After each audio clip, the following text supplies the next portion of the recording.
कहते हैं जब कृष्ण अपनी बांसुरी बजाते थे तो केवल सुर नहीं निकलते थे, सारा ब्रह्मांड ठहर जाता था। हवा रुक जाती थी, नदियां बहना भूल जाती थीं, पक्षी उड़ते उड़ते रुक जाते थे। पर उन सुरों में अगर कोई एक नाम सबसे ज्यादा गूंजता था तो वो नाम था राधा। वृंदावन की हर गली, यमुना का हर किनारा, हर पत्ता और हर फूल जानता था कि कृष्ण की बांसुरी सिर्फ मनोरंजन नहीं थी, वो कृष्ण के हृदय की आवाज थी। कृष्ण जब बांसुरी होठों से लगाते थे तो वो उसे बजाते नहीं थे, उसमें सांस भरते थे, और वो सांस राधा को पहचानती थी।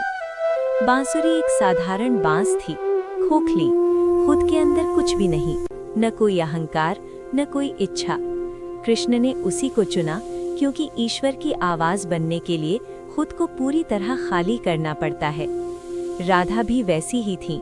उन्होंने खुद को इतना मिटा दिया था कि उनका अस्तित्व ही कृष्ण बन गया था।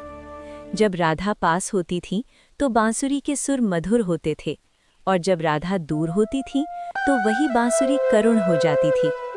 विरह में बजती बांसुरी दरअसल कृष्ण का रोता हुआ हृदय थी। हर सुर में एक ही पुकार थी, राधे राधे। लोग पूछते थे, बांसुरी सिर्फ राधा का नाम ही क्यों सुनती है? क्योंकि राधा कृष्ण की प्रेमिका नहीं थी, राधा कृष्ण की आत्मा थी। कृष्ण के होठों से निकलने वाली सांस राधा के प्रेम से होकर गुजरती थी, और बांसुरी तो सिर्फ सांसों की भाषा समझती है।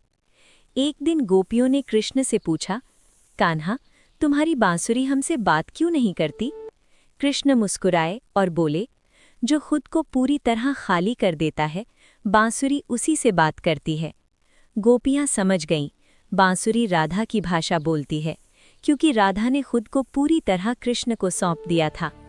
ये कहानी सिर्फ राधा और कृष्ण की नहीं है, ये हमें सिखाती है कि जब हम अहंकार छोड़ देते हैं, जब हम खुद को खाली कर देते हैं, तभी ईश्वर हमें अपनी आवाज़ बना लेते हैं। राधा प्रेम की उस अवस्था का नाम है जहाँ पाने की इच्छा नहीं होती, सिर्फ समर्पण होता है। और कृष्ण की बांसुरी उसी प्रेम की अमर गूंज है। इसलिए आज भी जब बांसुरी बजती है तो वो किसी और का नाम नहीं लेती, वो सिर्फ एक ही नाम जानती है, राधे राधे।